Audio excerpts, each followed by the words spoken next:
sure. Yo, what up? Welcome to another episode of the Real Spill Podcast. I'm your man, Bootleg. Yeah, I'm the entrepreneur, producer extraordinaire, Pee Wee the producer. And we got a very, very special guest in the building today, man. One of the hardest working men in music out the Midwest. You want to identify yourself. Who we got in the building? It's your boy KrispyLife with a motherfucking K. You hear me? I can't cuss. Yeah. With a K, dumbass. Yeah. Say it. It's with a K, dumbass. They know what's going on with me, man. Yeah. I appreciate y'all having me on the podcast, on the show, man. Hey, man, it's a pleasure, man. I couldn't wait to get up here. Hey, you blessing us, brother. Definitely, you blessing us, man. Y'all blessing me, man. Y'all be having so much game to kick to me. I done had multiple conversations with you on some one-on-one tip. I done had multiple conversations with you on a one-on-one tip. Yeah. He helped me get through a dark time. I'm talking about in my career just recently. Like, you had your ups and downs, but it got real dark in my career, and he helped me get past it. And you done helped me get past some real life situations, and I really appreciate both of y'all. You helped me find my lawyer. He helped me. He talked me through the whole situation and how to deal with it. Yeah. And I came out on top, and I'm back here. I'm back A1, and the people still love me. Oh, man. Hey, but the dope thing, you really got to take more credit than anybody for it because you were smart enough to take in the information and the wisdom. That's right. That's the problem with a lot of the young ones. They don't take in what, talking to the older cats and what they've been through and what they learned. Yeah. So, didn't I tell you that I said when I met him and spoke to him, he was a lot more humble than you would expect a young guy to be. Absolutely. Absolutely. Thankful, man. I'm thankful. I'm humble and thankful. And one thing about this, I'm gonna say to you, kid, that I always respected and loved about you is that you one of them dudes like, at the top of your career right now, where you at right now, you would still stop and talk to the average Joe, have a conversation with anybody. And a lot of people have a problem with that. A lot of artists, they hate it bad. A lot of artists at your level, they don't do that. They hate it bad. And, I love that about you. They always telling me like, man, why the hell you speaking to them, or why you won't stop and talk to them, man? Why you care so much? It's not that I care, man. I used to be that average Joe. You gotta think, everybody ain't start off liking me and my music either. That's just we're just gonna put that out there. First of all, they were saying the shit I was saying was too much. They were saying like the shit I was rapping about, it wasn't appealing to everybody. They didn't like what I was talking about. Mm-hmm. They were saying that it was too raw. It was just like, I'm on songs talking about I had to slap my bitch yesterday. She done pissed me off. They like, oh, hell no. You talking about beating women in your music? If I fucked a pregnant bitch and the baby wouldn't mind. They don't like that type of talk. Yeah. But that's what I rap about. Guess what, though? That's hip-hop. Understand, every great hip-hop artist that came before the people that came after the ones before them, they shook the ones up before them. That's right. Run DMC shook up Grandmaster Flash and all them. They was like, hey, y'all dressing like that with the Adidas and all the, and it kept going. Then NWA, they coming in, fuck the police, a bitch is a bitch. Hey, man, y'all ain't got no right to do that. That's how they felt. So just for the people's sake, right? Yeah. Let's go back and let them know exactly who he is. Absolutely. Absolutely. Where it started from. Yeah. Where did it start? What got you in the game? Well, first I'm gonna let everybody know where I'm from. I'm from Flint, but I'm from Beecher. It's just a small neighborhood, really like a what they call it, like a community. Mm-hmm. We a community-based neighborhood where if somebody grandma see you doing something, she might either pop you or go tell your mama and daddy. That's how close our whole neighborhood is. Everybody know everybody. Everybody know everybody, aunties and uncles and mamas and daddies that grew up together, you know what I mean? Mm-hmm. To the point where a couple of our granddaddies is the reason everybody is related. Because, the granddad's fucking everybody back in the day. He done made everybody related now. No? The other day I'm sitting in the studio thinking like, y'all cousins. Through your mama's side, through your daddy's side, but y'all got the same granddaddy and right. Man, I'm like, man, y'all granddaddies was fucking, man. But see, it was different for me though, because my pops was from Detroit and my mama was from Beecher. So they met on a whole different type of time. I don't know how that happened, but I had both areas under my belt. I was on the west side of Detroit and I was in Beecher growing up. So I just seen both sides of what my family on my pop's side, it was flashy, flamboyant. They liked to talk they shit. They liked to dress. They was wearing gaiters and mink coats and pellies, and they was wearing pellies when they said Mark Buchanan on them. back in the day. You see what I'm saying? Yeah. So it was different, man. So then in Beecher, everybody wanted to wear red. Everybody a blood or a vice lord. You know what I mean? Focus down. Even though it's a little bit more rougher that way. So I always had that. But the rap. Salute to the Bucktown man and the D. No, yes, for real. Yes, sir. Yeah. Yes, sir. So your music career. So what sparked KrispyLife Kid? And I want to know too, how'd you get the name and then how'd your career start growing? Man, the name started because I was hanging with Graham's black ass. And YSR Graham? Yeah, so okay, around the time I was probably about 14, 15 years old, I ended up getting a high top fade. I was obsessed with old school hip hop. I went through an era where I was so obsessed with old school hip hop, I could pull up pictures where hip hop went through a woke era where everybody was black power and Public Enemy. I went through that phase. I had a dashiki on, picking my fro out. I was probably like 16, but then I ended up switching. I ended up going through a phase where I thought high top fades and the Gumby and all that was so fire, and Grams was on the same type of time, so I ended up getting the high top. It was real long. And Grams had like the Gumby with the stairs, and we was young cats walking around Beecher, and every time they seen us, they would say, "Kid in play, kid in play," and the name Kid stuck. So around my late 16 going on 17, we started getting into more of a rap and group and fashion, and we changing up. Like around, from the ages of like 15 to 17, you don't really know yet. You going with the flow until you find yourself. Yeah. So when we get late 16 going to 17, they end up making a group called KrispyLife. Yeah. I kid you not, I'm walking down the street.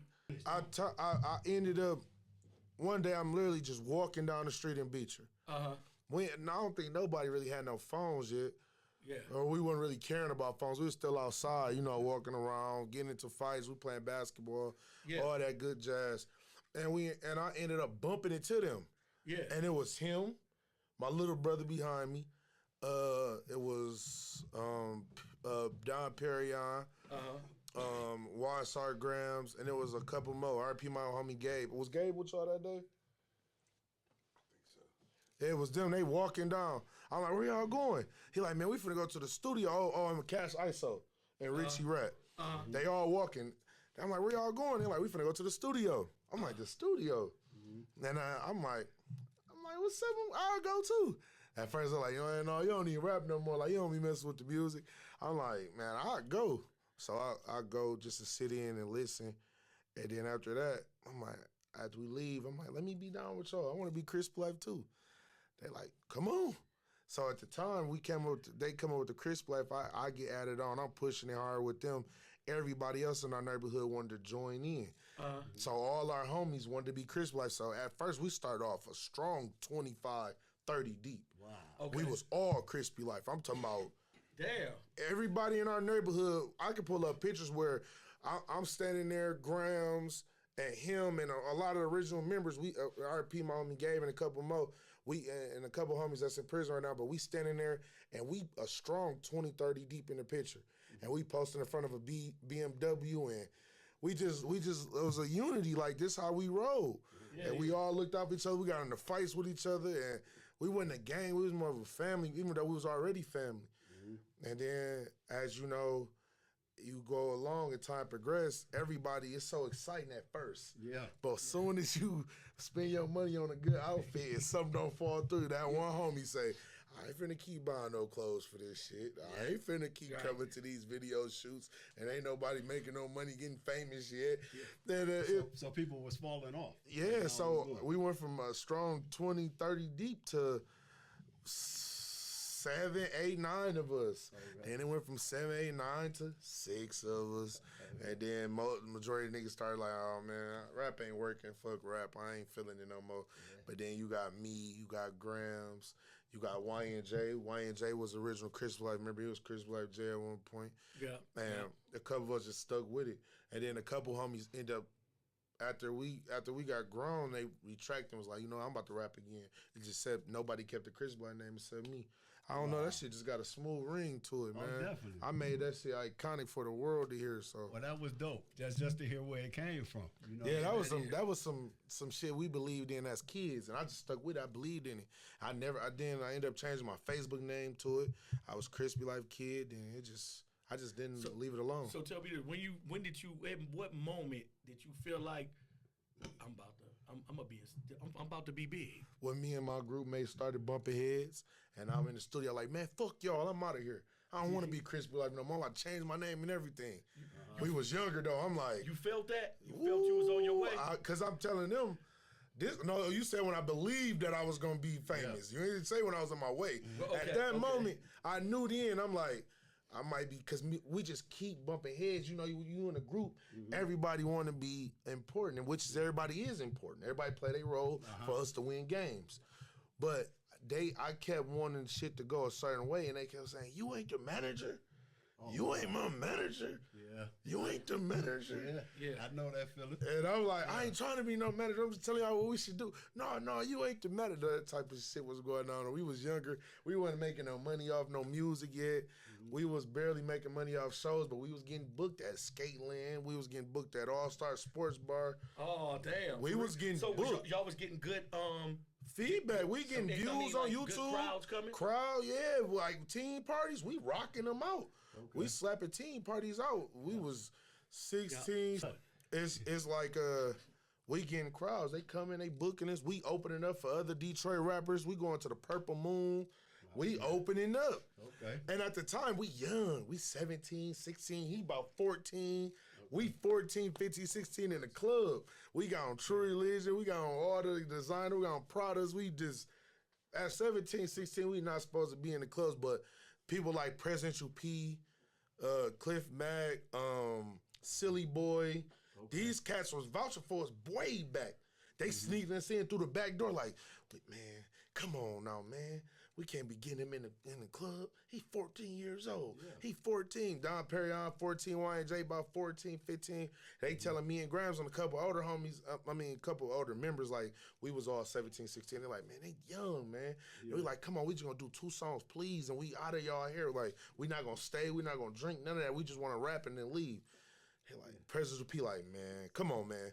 He getting what was the club on Door Highway next to JW's? It's a club. Not just next to JW's. It's a park. It's a car lot now. Like what Cruisins? We was performing in Cruisins. President be sneaking us in. We up in there. We in the club. We just popping it, man. But they watching us like a hawk. Like they better not be drinking because I guess it was big if you lose your liquor license back then. We didn't understand all that type of shit back then. But if we would have got caught in some of these clubs back then, they would have got shut down, and we didn't know the severity of it. But they was risking their club for us to get a name and a buzz. And I appreciate everybody who believed in us back then.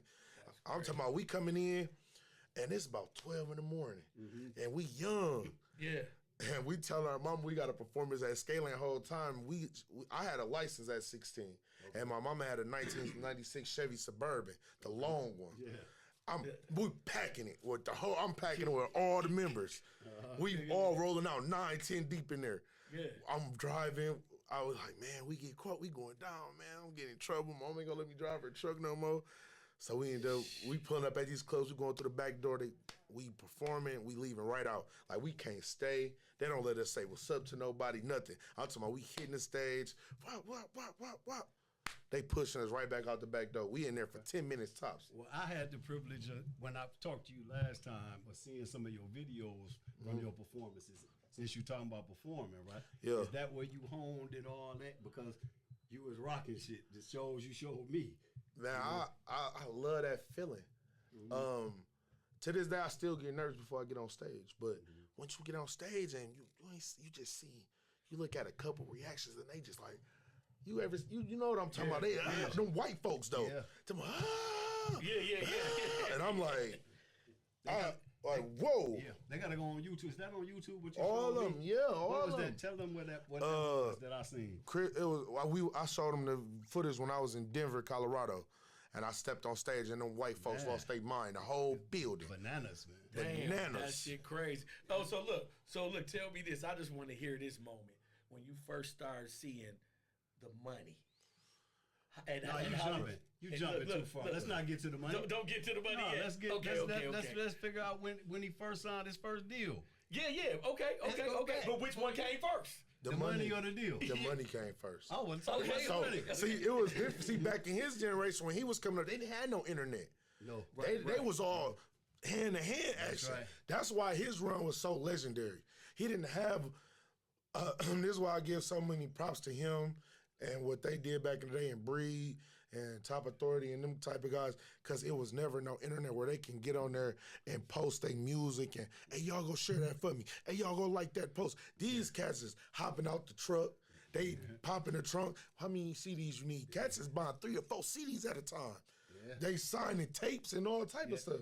And we had record stores back then. You see what I'm saying? We don't got that now. So for them to be doing shows in Memphis and the South and Cali, and they moving from east to west, north to south, that's amazing back then because it was no internet. All you had was the radio. Right. I don't even think what year did y'all first album drop? 93. 93. Was TV really big for rap then? No, it was one rap station. Yeah, then what was it, like MTV Raps? MTV Raps. Yo, MTV Raps. Yeah. And damn near everybody, even when I was younger, as a group, we used to watch the TV show, and we used to the 106 at Park. Mm-hmm. And then we felt like if you had a video premiere on 106 at Park or had an interview on there, you damn near didn't made it. That was the biggest it can get. So was that y'all biggest it can get if you can got on MTV Raps? What was the show out the D? Oh, that was the first person playing our video.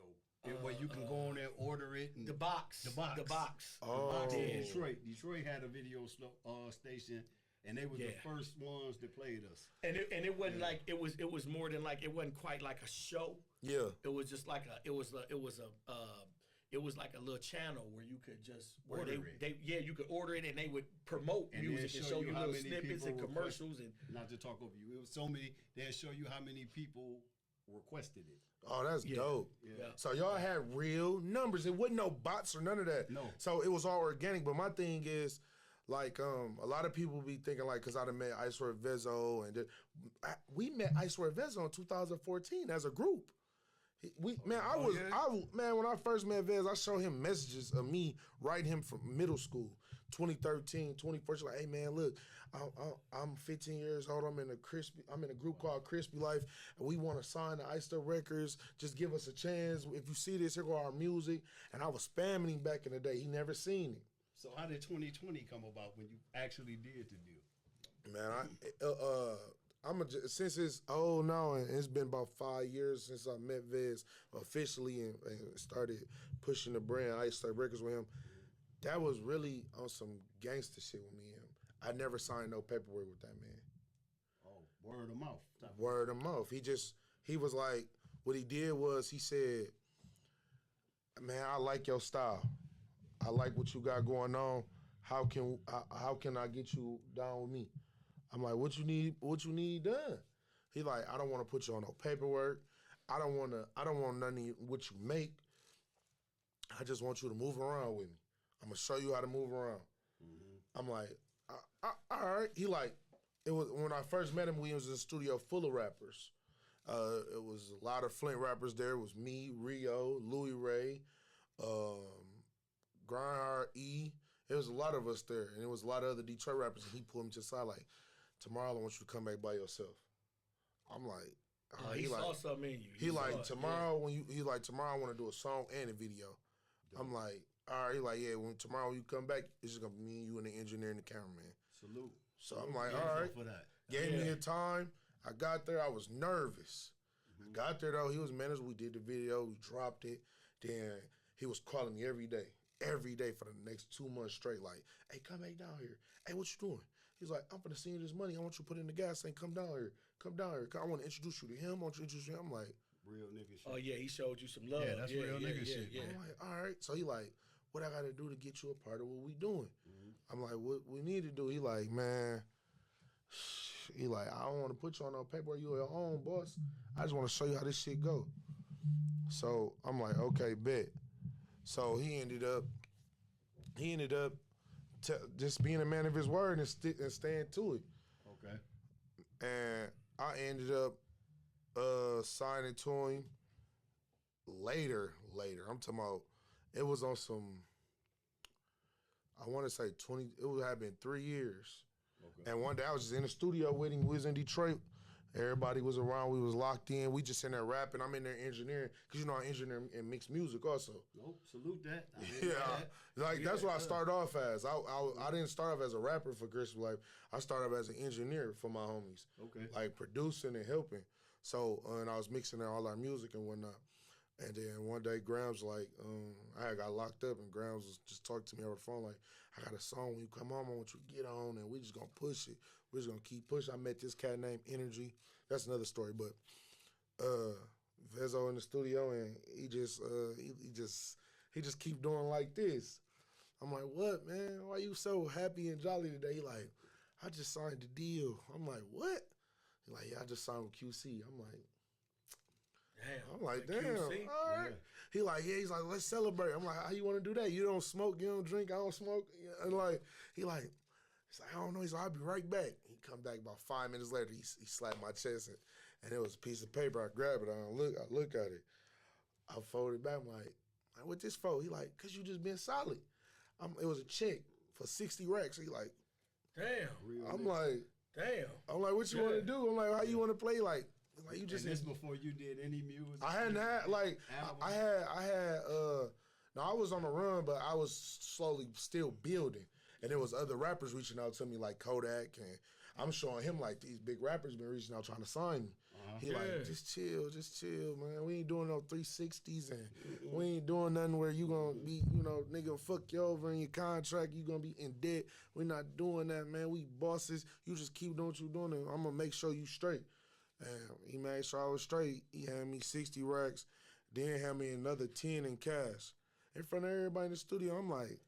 He like, what we doing? That's one thing about Detroit, man. They gonna put their money where their mouth is. Yeah, you man. know, if they want to fuck with you, they gonna fuck with you. Yeah, I love that. First person I call is my boy Grams. Like, Grams, you won't believe this. He like, what? I'm like, don't tell nobody. You always got that. It's your man's. Don't tell nobody. I gotta tell her. Don't tell nobody. I ain't even told nobody. He like, what? I'm like, this nigga Vezo just handed me a fat dumbass chick. He like, what? I'm like, man, this nigga just gave me a check. Like, what you gotta do for? He said, I don't gotta do nothing. Just keep doing what I'm doing. Yeah. So the only thing was, he ended up coming like later on, like, he's like, I just want you to put I don't want to own it. I don't want your master names. Like, just let me build my new distribution with just one mixtape from you. That's dope. He was like, you get all the royalties. I just want 10% of it. I don't want no 75, 80. He's like, I don't want your masters. I don't want none of your pub. All that's yours. Damn. He was like, I just want to show when I'm ready to take Ice Stuff Records, the label, to another big label for them to fund it. Like, we got KrispyLife. And he was thinking long term. Long term. Yep. He was thinking long term, man. That's dope, man. And now at this point, he hit me now like, hey, you ready to get rich? It's time again. I'm like, damn, it's been about 2 years. He like, yeah, I know, and it's about time. He out of his deal with QC, and he on some, let's get rich together.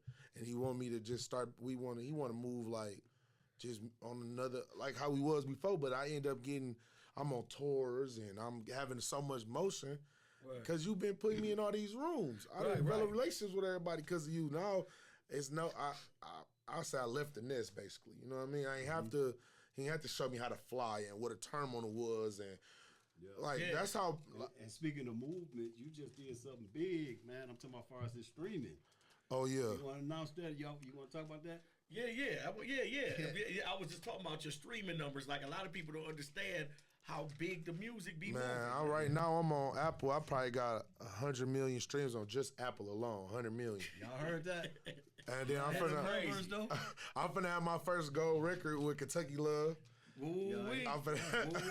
Talk about I got my first record from Billboard, my first plaque from Billboard like 3 or 4 months ago. Billboard, the top 100 billboards. They sent my first plaque. I sang it in my living room for most digital sales in a week. Salute. I had top 100. I was slow down. My fault. I'm just running it down real quick. They need to hear. They gotta understand because I'm from Flint. I swear to God, I'm not dumping no thousands and thousands of dollars into my music. I swear to God, y'all, and I put this on everything I love, humbly, and I want to say this. The most I've ever spent on rap was probably, I want to say I probably spent about $5,000 my whole career. Wow. And I done easily cleared at least $1 million off music from Flint, Michigan. Wow. Y'all hear that? Salute. That's real spill. And everybody be screaming, why you ain't moved? Why you ain't left? I moved on the outskirts. I'm chilling. I like to hear that because look, now you know what? Now this is a good moment right here to ask you a couple questions. See that a lot of artists be saying. I hear a lot of artists say you can't really get nothing popping in Flint. That's you gotta leave Flint because they hating here. They blocking people music. They don't want people to make it. It's crabs in the bucket. It's cap. Okay, talk to me because all that you gotta leave Flint shit to get big and make a lot of money. That's cap. I done seen cats. He a prime example. He used to leave Flint, go make a lot of money, and come back. That's right. Man, listen. I'm a prime example also. I done left Flint. He didn't seen it. I done left Flint, came back with $80,000 cash from staying a weekend somewhere, doing features and shows. Boss. I'm coming back to Flint. Actually, I was living in my mama's basement at first. Yeah. And at the time, I was like 19, 20, 21, living in my mama's basement. I'm still trying to figure life out. I feel like if you from the ages of 18 to 21, you still a young adult trying to figure out if your mama ain't kicked you out and said, fuck you, then she trying to help you still take advantage of it. Not advantage of your mama, but embrace it. At that age, not to cut you off, right? At that age, that young, how did you stay focused though? Because to get to the money, you got to have a straight focus on it. My baby. Yeah, how did you avoid the distractions? My son that's really how it boiled down. I ended up meeting my baby boy. I met baby Crispy. He was 6 months old. I didn't even know I had a baby in the world. I had got shot 4 times. I'm sitting at my mama's house on the couch. I'm selling weed. I'm just really not even thinking about music at the time. Mm-hmm. And I get shot, and I'm just like, what the fuck, man? I'm sitting there. I get a call. She like, hey, you got a second? I got a little boy. I think he yours. I'm like, what? Wow. I'm like, how old is he? She like, he's 6 months. I was talking to P before you came on, right? Yeah. And he was telling me you already grooming him into an entrepreneur. Yeah, generational wealth. Yeah, baby Crispy. Sesame Street reached out to my little boy.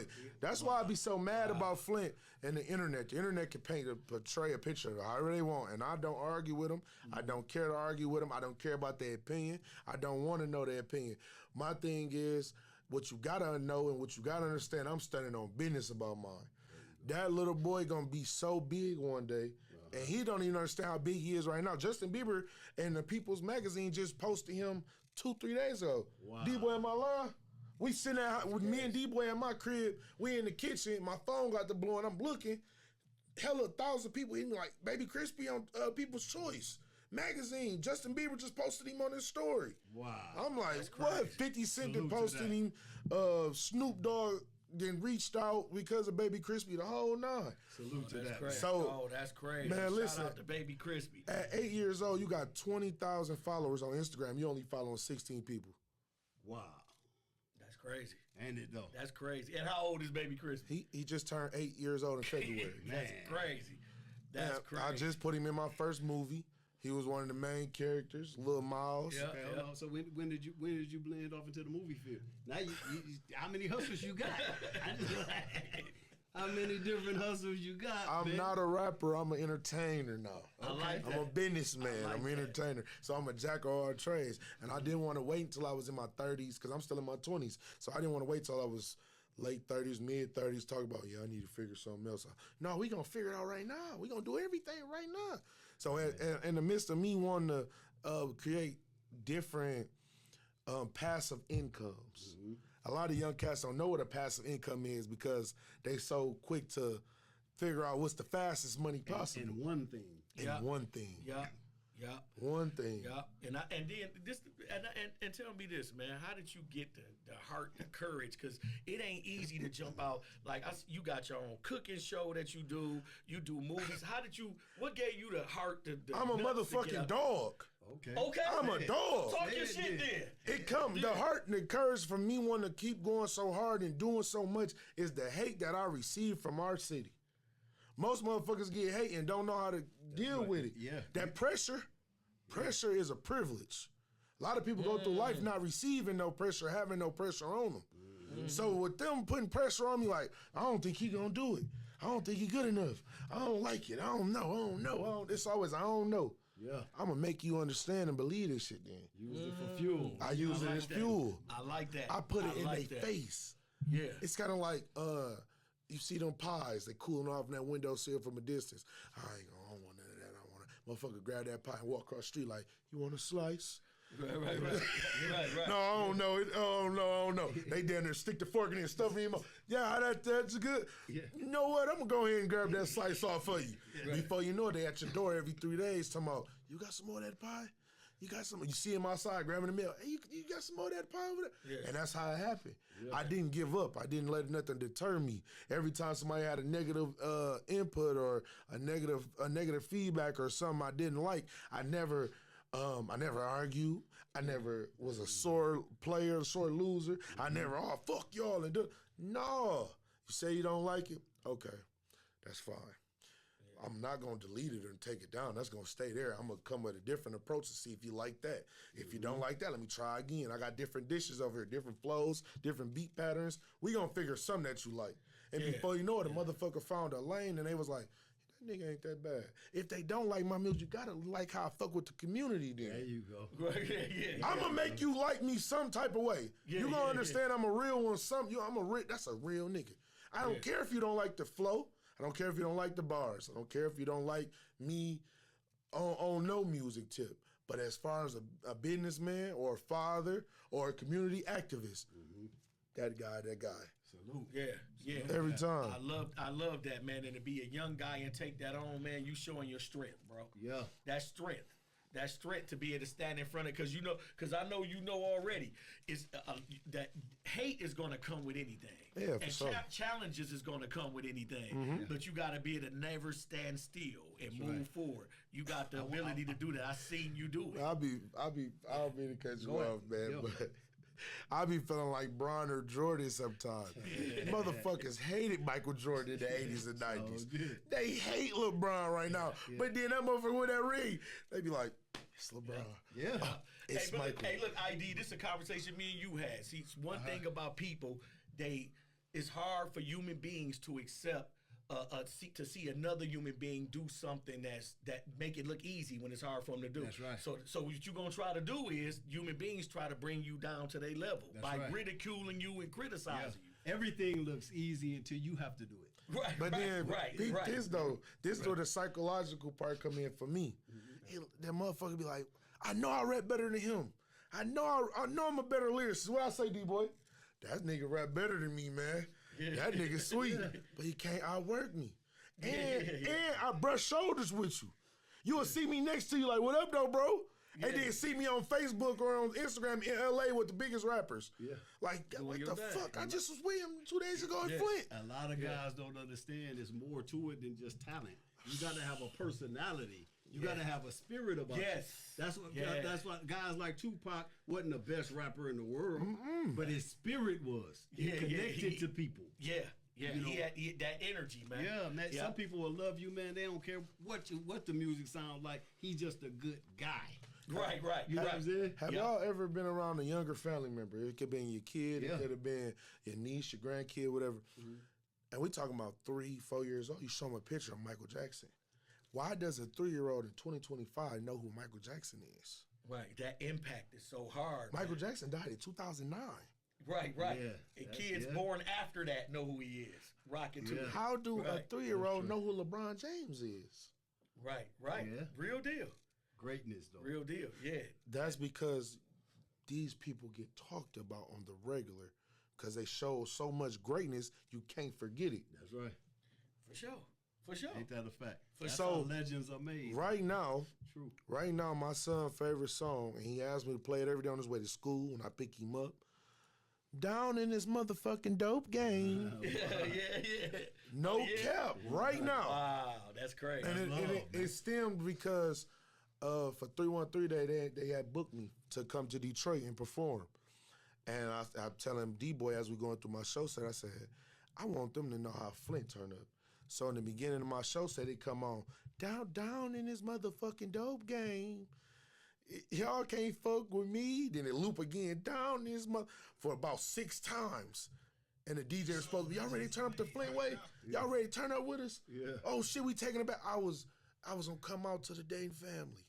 Yeah. And then I was gonna go into my show set with me, tripping real bad, just energy. My nigga. Yeah, Man, that shit was gonna be so sweet. They ended up man. canceling because some Detroit said they didn't want that mean Detroit artists in one building, some shit like that. It's dope to hear an artist of his caliber in this generation even discuss it with that much humility. Yeah, right. Because we barely get that energy from the young artists. You did what I'm saying? I agree. I was so excited, man, because I'm telling them, because he named off a lot of other songs, like from y'all, and then it was a couple of us in the room, and they was like, what about Breed? No Future in Your Front, no disrespect to Breed. I know that was a huge song. Yeah. But that song don't represent me.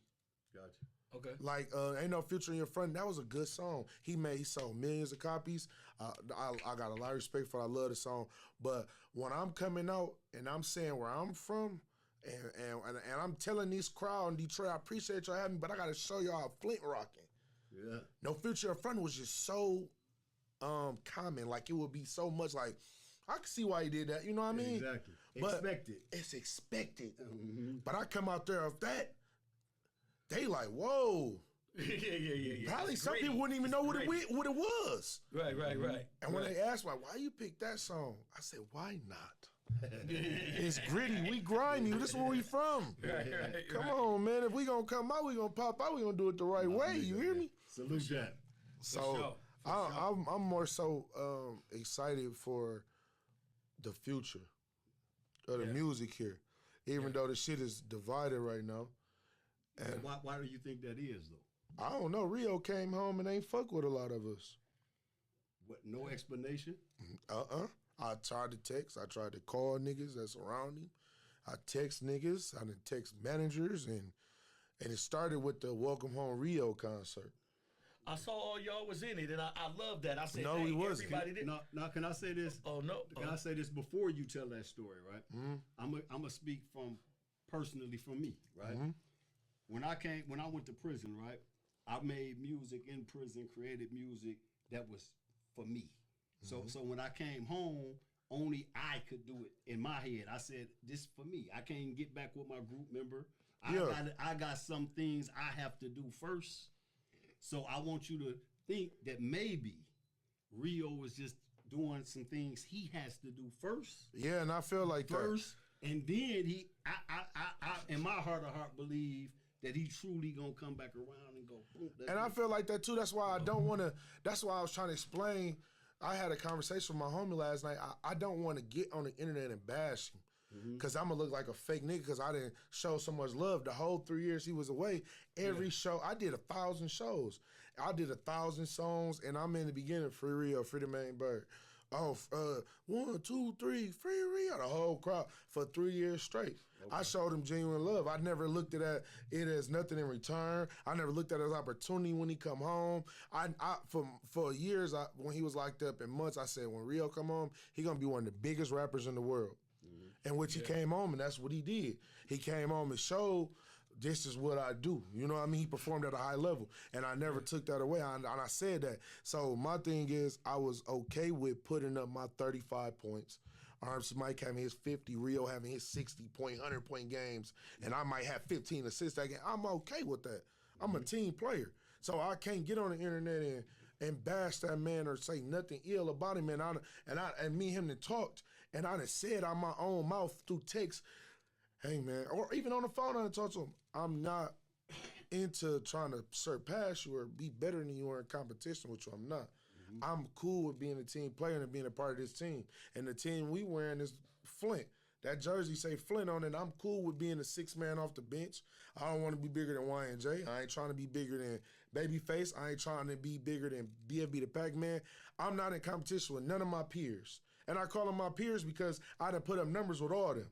I done did millions with Pac-Man. I did millions with E. I done did millions with Rio. I done did millions with RMC Mike. I'm not in competition with none of those guys. I done made a lot of money with all of them. Okay. So with me expressing to them, I express it to all of them, just to reassure everybody that we should be on the same page. I don't want to be better than you. I'm not in competition with you. I don't have nothing ill to say about you. Let's get some more money together. Stop with the dumb shit we always portraying, and then it's already bad enough our city always saying they don't like each other. They don't fuck with each other. Yeah. They don't fuck with each other. I get tired of hearing that because that's with every generation, because they said us top authority breed didn't get along. We didn't mingle, or damn, they should say that. Yeah, we top authority Dayton family breed. They thought we was in competition. Yep. I'm gonna tell you. And look, and I'm gonna give you something from look. We twice your age, right? Mm-hmm. But I'm gonna give you something special though. I'm gonna tell you some wisdom. Yep. It's nothing more powerful than a face-to-face conversation. For sure. Nothing more powerful. And y'all everybody get a different understanding. It's a different vibe. It's a different energy. It's different than a phone call, than a text. For sure. You know. And I think that's the worst part about it all, is because nobody has had a face-to-face with nobody. It's just in the air. It's in a limbo. Like, and the thing, like I said, nobody is in competition with nobody. The only time we in competition is if we want to fuck each other up on the song. Like, man, my shit way harder than yours. It's some friendly competition. Ain't nobody sitting around talking about, I'm trying to get more money to him.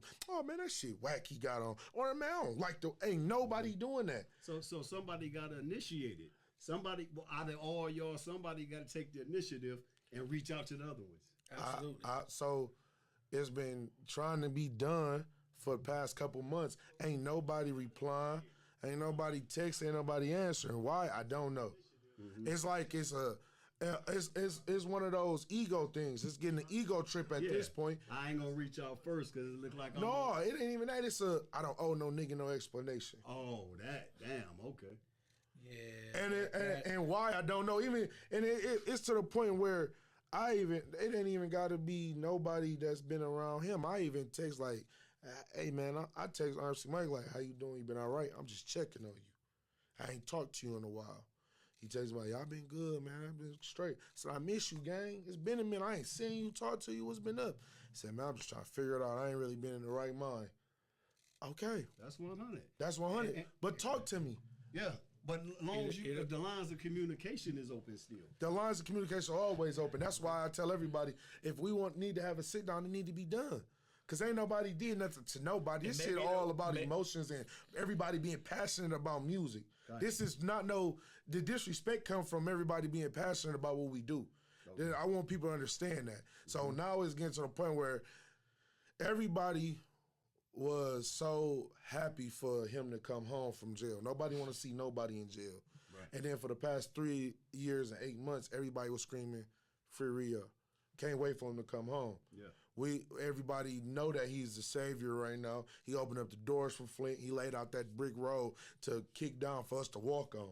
We all thankful and happy. Mm-hmm. But what really it'd be the letdown is, damn, I can't even call you and say what up. But we talked while you was in jail. He texted. I've been around everybody. A couple cats just distance themselves. So like only rappers that's really been down there with him is Jay and RMC Mike, which is fine. You know what I mean? Mm-hmm. But other rappers just like, damn, we all was saying free you, but we ain't getting the same love reciprocated. And like you say, he might be in a different mindset. Mm-hmm. He might be in a different mindset. He just got out of prison. Being incarcerated automatically creates a defensive posture. Yeah. You automatically because you automatically get letdowns. A lot of people that you expect to be there for you aren't there for you when you're in prison. So when you come home, you had this chip on your shoulder. You had that, I'm going to do this shit on my own. I don't need nobody to, they wasn't there for me in the joint. You had that. Yeah. But it slowly fades away. After you get out and you realize everybody got their own life. everybody couldn't communicate with you the way you wanted to be communicated. Yeah, because from my understanding, he only talked to a few cats while he was locked up. Yeah. He didn't talk to everybody. He probably hit me up. Out of 3.5 years, he probably hit me up about 4 times the whole 3.5 years. And I would imagine, I ain't never been in prison, but maybe you can verify this for me, ID. I would imagine when you go through that too, it's a certain trauma involved in that you got to kind of recover from. Too. Yeah, it is. And I hope, because I know how a lot of y'all was tight, and I know y'all was doing a lot of work together. Yeah. I hope to see y'all be able to do that. Yeah, I dropped duo tapes with Mike. I done did plenty of music with all of us. So that's why I really don't want to get into the disrespecting nobody, because I really don't got room to disrespect nobody where I was a part of their team. I felt like we was all a team, but maybe I'm trying to ignore a lot of different red flags and shit from everybody. Mm-hmm. Like, it was a lot of little shit that went on that I tried to ignore, that everybody was saying. It's always somebody coming back, man, such and such was talking about you in the studio. Not even talking about me. Or out of town nigga call. Yeah. And I ain't talking about Rio talking about them. I'm talking about other rappers from our way.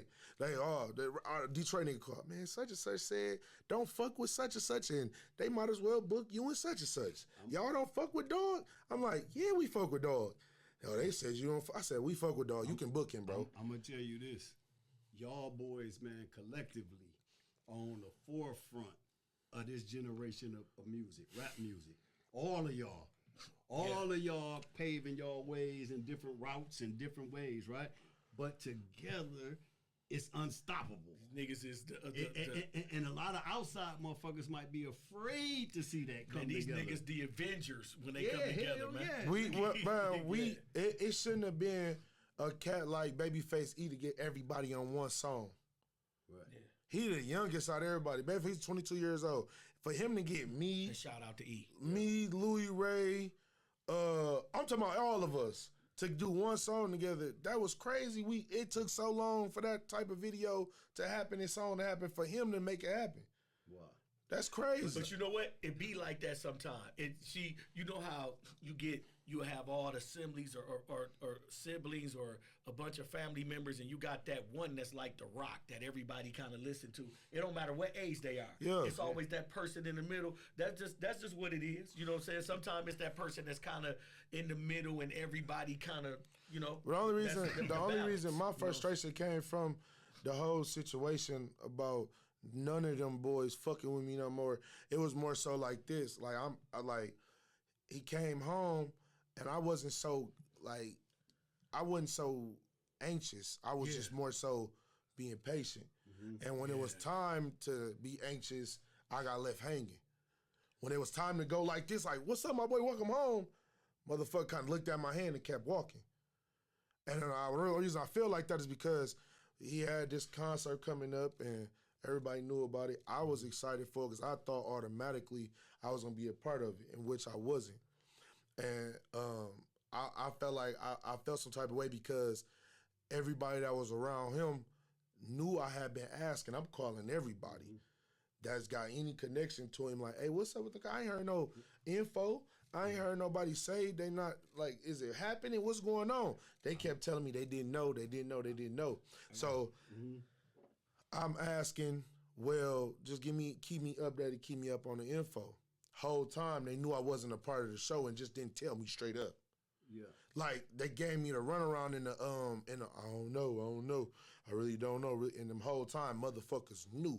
And instead of motherfuckers being straight up honest and up front with me, like, hey, Chris, you ain't on the show, bro. They feeling like the crowd might be too big for you, or ain't nobody gonna know who you is.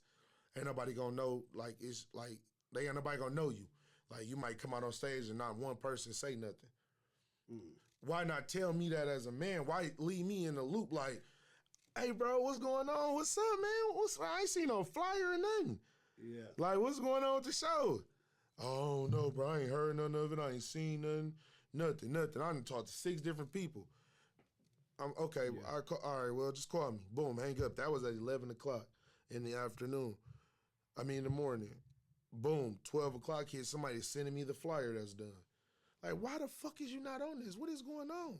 I don't know. I don't know. Maybe I gotta. I don't know. Sometimes, and you probably won't know until you get it from the horse's mouth. And I still haven't got it from the horse's mouth. and that'll make you frustrated. And so look, and I want to make sure I'm making this clear. This is not to be messy or anything. I'm trying to understand because you told me I thought you was on the show because I thought I seen you on the show. Because I watched this all from YouTube. Listen, the day of the show, I'm talking to everybody the day before, and I seen a flyer. I wasn't on it. That was my answer. I didn't need no more. I didn't need to call nobody else or text nobody and try to get understanding. So I just stopped calling and texting. I let it go. Vezo called me. Vezo like, hey, you ready? I'm like, ready for what? He like, bitch, you finna go crazy tonight. Woo, woo, woo, woo. I'm like, you ain't seen the flyer? He like, no. I sent it to him. We on the fight like, what the fuck is this? I said, I'm not a part of it. They didn't include me. He said, what the fuck? He's like, you had one of the biggest songs of 2024. You really been going crazy. Like, why not? I said, I don't know. That's all I kept saying. I don't know. I still ain't had nothing ill to say about nobody. Yeah. And to this day, I still don't have nothing bad to say about a soul. All I keep saying is, I don't know.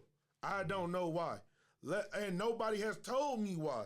Ain't nobody called my phone and said, we don't fuck with you. Cause deep down, I don't know if they still fuck with me or not. Or they might have some love for me and just ain't said it. And as a grown man, I don't expect nobody to have to explain nothing or stress that to me. Like, we fuck with you, bro. Just we doing what we doing right now. You just gotta chill and words are like the wind. You just gotta sit back and wait for the action. Exactly, and just see what how they come to you. And if they come to you. My thing is, why not just be upfront with me? I ain't asking for no money. I don't ask to do no music with nobody. I ain't asking nobody to scratch my back. Nothing. I'm like, I put up numbers with y'all. I put up numbers with everybody. We not talking little numbers. I'm talking about I just scored my 40-point nights. Y'all done had y'all 50s, and I was happy. I see the emotion in you though. That I can tell that it's hitting a spot for you. But how they handling you? How they handling me was damn near disrespectful. In a sense, it was like a slap in the face. Like I said, it was like I had my hand up, and the nigga looked at my hand and kept walking almost. Okay. It was like one of them, what's up, baby? And nigga like, next time, bro. Like, all right. Oh, shit. It was more so, oh, shit. You covered enough ground there. I think we're gonna get them an opportunity to respond and to give us the other side, they perspective of it. I don't want you to dig too deep into that. Man, because I found out that they felt like it might just be a conversation away from. Man, I've been trying to have the conversation. I'm telling him, the producer, why the fuck I want nobody answering the phone for me? Why the fuck won't nobody text me back?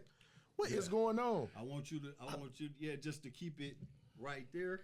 Because you express the way you feel about it. Yeah, because like I said, I'm not trying to be disrespectful. That's right. And I don't want to come off as ungrateful because a lot of niggas, they pulled strings and fucked with me. There you go. And I'm thankful. So my thing is, do y'all not want to see me make the shots when y'all pass the ball?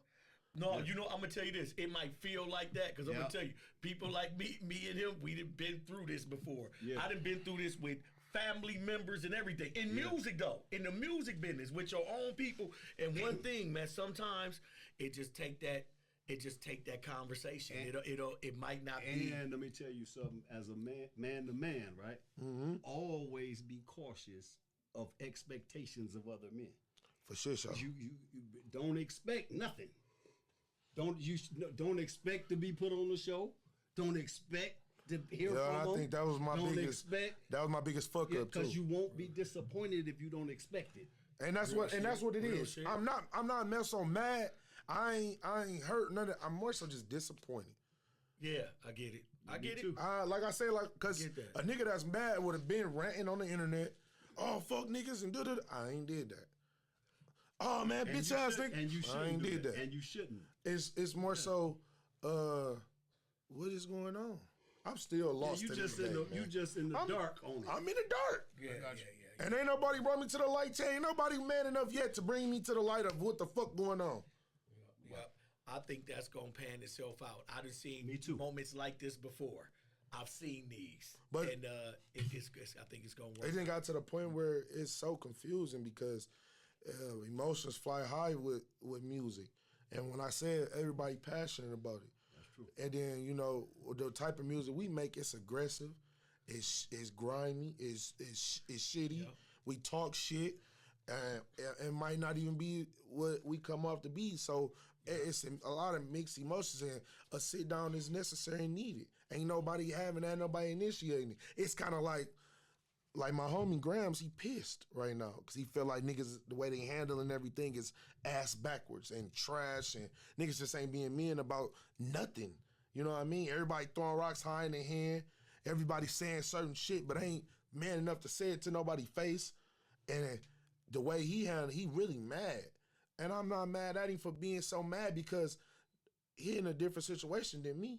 You know what I mean? Mm-hmm. So it's like, he really like, what the fuck is up? Because y'all acting weird. And ain't nobody been weird to y'all. Just be man enough to tell me, I respect you more if you in my face saying, listen, bro, we had a run. I don't fuck with you no more. I don't wish no bad on you, but just do you, I'm gonna do me. Yeah. That's more respected than a motherfucker calling you or texting you not responding. Real shit. Yeah. Real shit. Or a motherfucker say something on the internet or catch you saying something in a vlog or in a rap, and you be like, you question like, damn, is he talking about me? Yeah. But and look, and then I'm gonna say this. I want to cut in and say this too, man. Be careful of, and I hope anybody watching this hear me on this. Don't be instigating and trying to fuel any of this into something worse than what it need to be. Yeah. This sound like some brothers that just need to have a conversation. That's right. And one thing about it, this our city. So everybody in the city, y'all shouldn't be sharing it, egging it on, trying to turn it into something bad. For the past 2-3 days, motherfuckers been going back and forth. It's in the open. Man. Now I'm talking about, and it's not even the rappers. Now it got into the crews and the family and the friends. Damn, I wasn't aware of that. I hate to hear that. Now it's going so far as fuck y'all, fuck y'all, fuck y'all, oh, for fuck real? y'all. I wasn't even aware of that. But it shouldn't even got this far. Well, when a simple conversation, the sit down should have been had. The artists, all y'all as artists, need to, at least have a conversation. I don't think it's no more. Y'all ain't got a kumbaya. Yeah, hell no. But y'all need to talk though. But it's egos. I don't owe nobody an explanation. And like I told somebody in the comments, a fan, hey, listen, man, that boy Rio and them guys that's rocking with him don't owe nobody no explanation. And I don't want them to give me no explanation if they don't want to. That's fine. I'm going to continue doing what I do like I've been doing it. That's what I was going to ask you. Even if the conversation doesn't happen, what's your intention with your career? I'm going to keep going. And I told bro last night, let's just keep going up. We not going to dwell on it. We're not going to lose no sleep. I don't want to put no more energy into this shit because it ain't nothing that's going to come from it. They thousands of miles away. Y'all want to drive down there and do what? Right. What's going to happen? Right. We going to look like fools to the world. So why the fuck with 20 to 25 Flint niggas be fighting Flint niggas into the world? Nah. That's unacceptable. That's where a lot of frustration come because niggas like Grams, me, I'm not saying Pac-Man don't got nothing to do with nothing. I'm just throwing out other big artists from our way. Shout out to Pac-Man. Shout out to Pac-Man. Got Babyface E. You got Grindhard E. You got RMC Mike, YNJ Louis. All of us has put an impact on the world for this Flint sound right now. Most definitely. And I'm watching other people run off with this shit right now. So a lot of people we want this shit to work for us, for Flint. We want Flint to solidify this shit some more before we get this shit to the world. For them to run off with it. Yeah. You see, Atlanta used to be the front runners for their sound. Atlanta had the ball for so many years. Right. That's because Atlanta fucked with Atlanta. LA can get rich in LA from the top to the bottom of California. New York too can get rich from the top of New York all the way down because they fucking with each other. Hey, you see what California did for Kendrick? Yeah. Hey, that big fireball started right in Cali. Right in Cali, man. Not like us. Then they got Vegas, they got Arizona, they got Denver, they got that whole little section over there where you don't gotta leave the West to be big and rich. All I'm gonna say is this, man. As an artist, I'm so proud by all y'all. Yeah. I see y'all, all the guys that you've been discussing is doing something, winning, doing it independent, doing it all different kind of ways, labels, independent, winning, and it's all from Flint. Mm-hmm. That's what, and I would hate to see a division come in between that. At least I would love to see y'all stay cordial, where y'all can work together. That's really what it is. Yeah. Like I said, it ain't got nothing to do with no money. It ain't got nothing to do with no bitches. It ain't got nothing to do with no opportunities. Motherfuckers that's putting up numbers and really good at what we do and that they help this shit get to where it's at.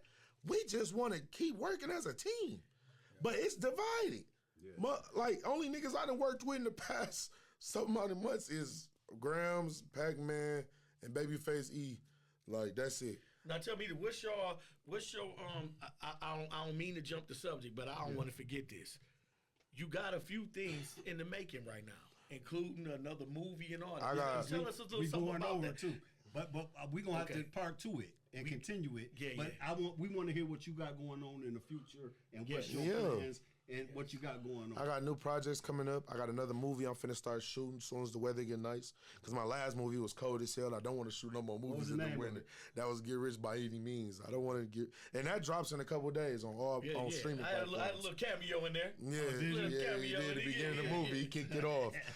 So, this next film, this all I'm saying, man. I'm so adamant about Flint versus everybody. I ain't adamant about Beecher versus everybody. I'm talking about the whole city of Flint. 100. Them Detroit niggas, when they do movies, every actor in that bitch is from Detroit, Michigan. That's right. They do it, yeah, for sure. And when they do movie premieres, every motherfucker, man, everybody from their city that think they got a name is at that movie premiere, that red carpet event. Flint can do the same thing. We getting money. We dress nice. We fuck pretty bitches. We ride nice cars, nice cribs. We not missing. We not missing. We not trying to. I'm not saying we in competition with no other city. What I'm saying is we do it big too. Well, Flint, Michigan, stand up, man. You know, AP, how you want to bring it home, man? Because we know it's a salute to the brother KrispyLife for coming on. I gotta salute you, bro, because for one thing I know about you, every conversation we ever had, everything I ever asked of you, every favor, you came through.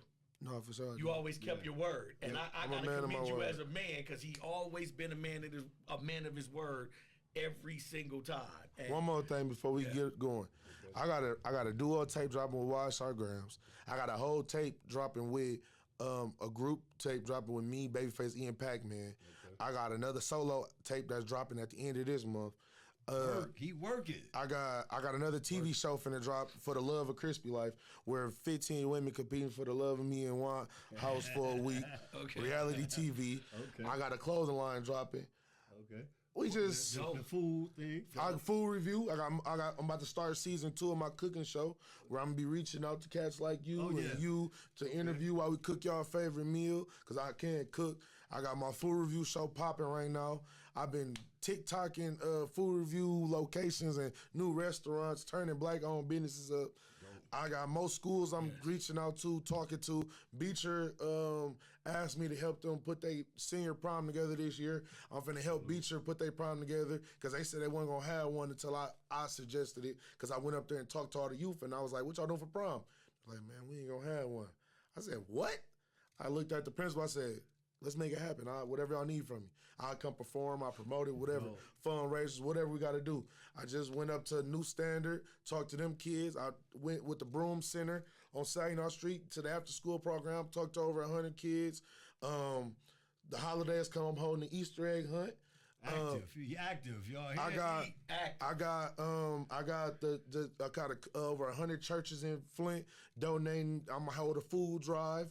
And I'm gonna have somebody cooking hot food to hand out plates, because I feel like the dumbest shit that somebody could ever do is hand out raw food to the homeless. Right. You can't cook it. Yeah. Right. So I got a couple sisters that's gonna help me cook it on the spot and serve hot food.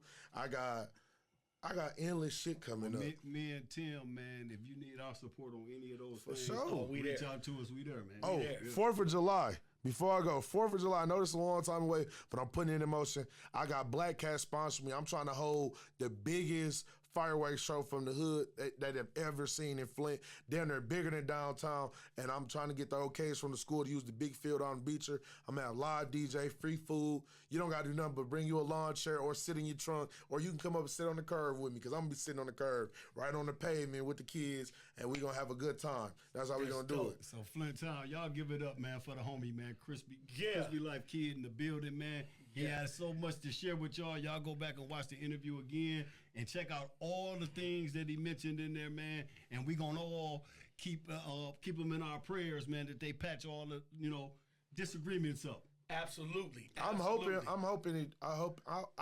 it to be patched up. And I want it to, because I got homies that I want to see do well from this shit that I'm helping too. And one of them is Grams. Like, I want my baby to succeed. I want Don Perignon to go up some more. So I'm hoping to get an understanding of something. I hope we can get past what the little bickering we doing right now. Because like I said, it's just emotions flying because everybody passionate about what we do. And it's like, it's damn near like we done hoop for the same team for the past 3 years, and you out of nowhere like, fuck that team. I got new jerseys, got my own team. You can't play. You can't play. Y'all figure it out. Oh, it's understandable. Yeah, so that's just really like, nigga, like, damn, why I can't play no more? You know what I mean? Yeah, most definitely, man. So y'all heard it from the horse's mouth, man. Tap in, man. We gonna read the comments, man, and get back with y'all, man. But we gotta give it up one more time for our brother. All love, man. We love you, brother. Appreciate y'all having me, man. Love. Appreciate you. All right. Yup.